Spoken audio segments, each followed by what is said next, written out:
So we sell this, and it's taken us a little while to figure out what the right price point is. We sell this for nominally $299, one-time purchase. We've come up with, we were selling it as at $249, one-time purchase, and then a $9 a month recurring subscription, or you could pay $79 a year. And we found that people were just leery enough about, and it's a new enough category and a product in a category of one in many ways, that we found we needed to be much more flexible. So we now sell it at $299, all you can eat for the rest of your life. You get access to the app for the rest of your life. It's a one-time cost. At $249, you can get access to a reduced version of our app, to a simpler version. We call it the basic version. And then there's also a flex, which we've found has worked really well for people. It's essentially a lease model. You buy the Thinky sensor at $35 a month, and then after a year, it's yours to keep, and you get full access to the app. With the flex, you can cancel it anytime and return it to us if you want, no questions asked. So this is going to be kind of like a dark question, right? But suppose John Bob, 72 years old, he buys your product, pays $209 for it, $9 a month, and then at 72 days and 4 months he dies. What happens? Does he get a refund or like? Well, I suppose somebody could come back and ask for a refund from his estate, and we'd probably honor that. I know it's a crazy question. But yeah, no, it's more the more germane question is for people who find that they can't work it into their routine, and for whatever reason they're dissatisfied with it. We'll take it back, no questions asked. Okay. We'd rather that than you tell us how you had a poor experience with the product, right? We'd rather sell it to somebody who actually needs it. And so that's much more important to us, that people be satisfied with what they've purchased. And that's why we have a very rigorous onboarding process, probably not rigorous, but a very robust onboarding process where when you get it, we set up a consultation with you so that you can get the app set up. Some people have a tough time connecting for whatever reason. The app has to be connected to Wi-Fi and Bluetooth. The sensor connects via Bluetooth. We just want to make sure that I'm guessing you probably wrinkles. spend more time explaining what Bluetooth is, how to connect Bluetooth than actually. It really depends on the audience, but sometimes we start at the start and other times we can start in the middle. But either way, it's more important for us to understand what it is the person wants to get out of it. Our customer, like, are they looking for protection or peak performance? Are they looking for to improve, to lower their brain age, to make their processing faster?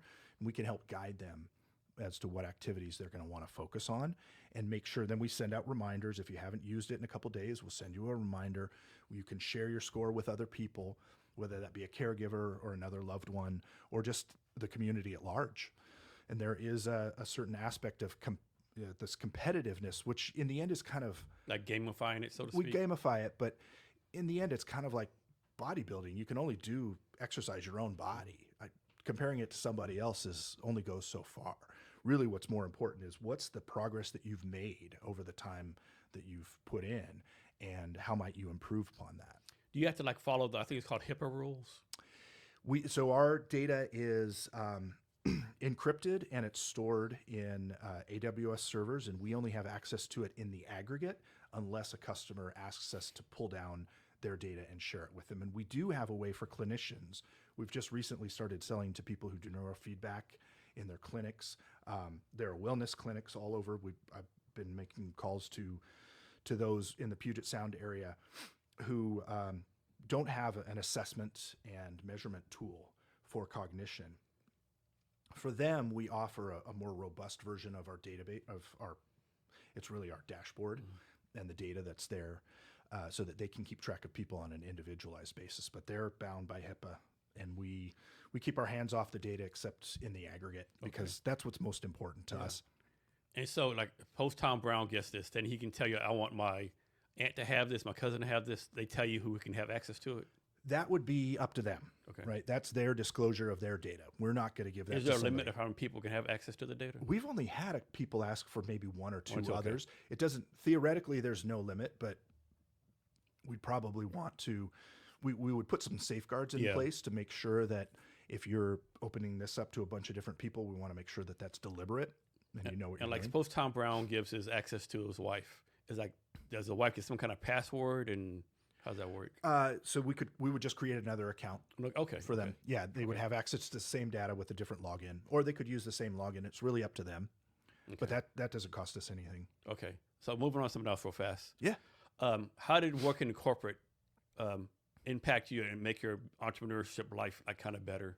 Like, what do you learn during that process? Well, working in corporation, I started with Amazon when they were pretty small and just had the one warehouse in Seattle, and seeing that grow and that growth and people come in and just have varying levels of competency and ambition and contribution gave me a real quick study in the fact that corporate America is pretty mercenary in a lot of ways. And we're seeing it more now in the sense that there's really no loyalty to employees.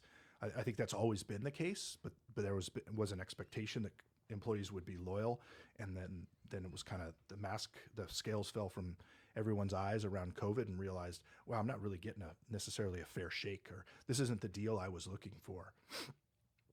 And that's probably my main concern or quibble with a company like Amazon is they will take and take and take until you have no more to give. And I've seen that both myself as well. I mean, you heard all the horror stories of Amazon. Like, after people work at Amazon, they say it's the best place ever. I'd heard those stories like, of course it depends on business. Like, hey, it's like Monday at 5 p.m. You're gonna end it tomorrow at 7 o'clock at night. Right. Yeah. And by the way, we only pay for economy. Right. Yeah. Well, that sort of stuff. Not interviewing at Amazon anytime soon, but having seen it, both myself and my spouse, they're getting their money's worth out of everybody who's employed there. People don't realize like where the company you work for, like it's not a nonprofit, right? If someone pays $100,000 a year, they expect probably $200,000 or more of profit from you, right? And rightly so, and I had that experience with Microsoft. I was there for 5 years, really enjoyed my time. I think I just came to the end of the road where I realized I'm not as geared towards large corporate structures as I am towards being an entrepreneur. And it took a while to figure that out. But when the opportunity came along to open my own marketing firm and essentially do the same thing I was doing at Microsoft, but with access to other brands and other companies and really be able to be the decision maker, that's not to take anything away from Microsoft. I had a very good time there. Just realized that I wasn't as geared towards it. And this is a conversation I have with people all the time, that some feel like they're more startup oriented. Other people feel like they want the security and predictability to an extent of a large corporation. And for me, it's the former. For my wife, it's the latter. It works out really well as a partnership, ultimately. And you're born and raised here in Seattle? I was born in Arizona, but I moved here when I was 3. And I grew up here near Northgate, went to the U for undergrad. My folks still have a house near Northgate. I live in Magnolia now. My kids go to a local high school. They go to Ballard. So yeah, it's about as local as you can get. So talk about this, and you might not know the answer, but like, what is it about the water here? Because you got Amazon, Boeing, Starbucks. Most people don't know about Trident Seafood. It's a $1 billion seafood coming out of Ballard, right? Yeah. Expedia, all these well-known the startup culture, the AI, the manufacturing, and you would think, like, why Seattle, right? Yeah. The weather's kind of sucky, right? Sometimes. Like, so, like, man, what do you think is in the water here that has all this success going on here? Yeah, I don't know. Growing up, it's, there were those signs, those billboards that said, last one out of Seattle, please turn out the lights, when Boeing was having its issues in the late 70s and early 80s. I barely remember that. It's more of an anecdote. But a diversified economy, I think a big part of it, there was at one point, more than a decade ago, I had read that we were the best educated workforce in the country. And so that was not terribly surprising to me. I don't know if that's still the case, but we clearly hold our own.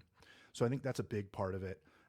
Being a gateway to Asia helps a lot in terms of diversifying the economy. We've just got a lot of different things in play.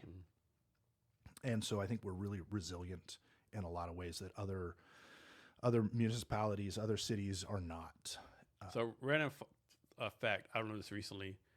The flight time from here to Tokyo and here to London is like about the same time. It's about the same. Yeah, which is I saw that. I'm like, what? That can't be. There's a lot of water to cover to get to Tokyo, but it's about the same. And we're kind of tucked up here in the corner, so South Alaska. Yeah, they do say that. Yeah, a lot of we're an afterthought for so many. Like, so many. I didn't realize this for a long time that we're actually higher up north in Boston. Yes, that blew me away.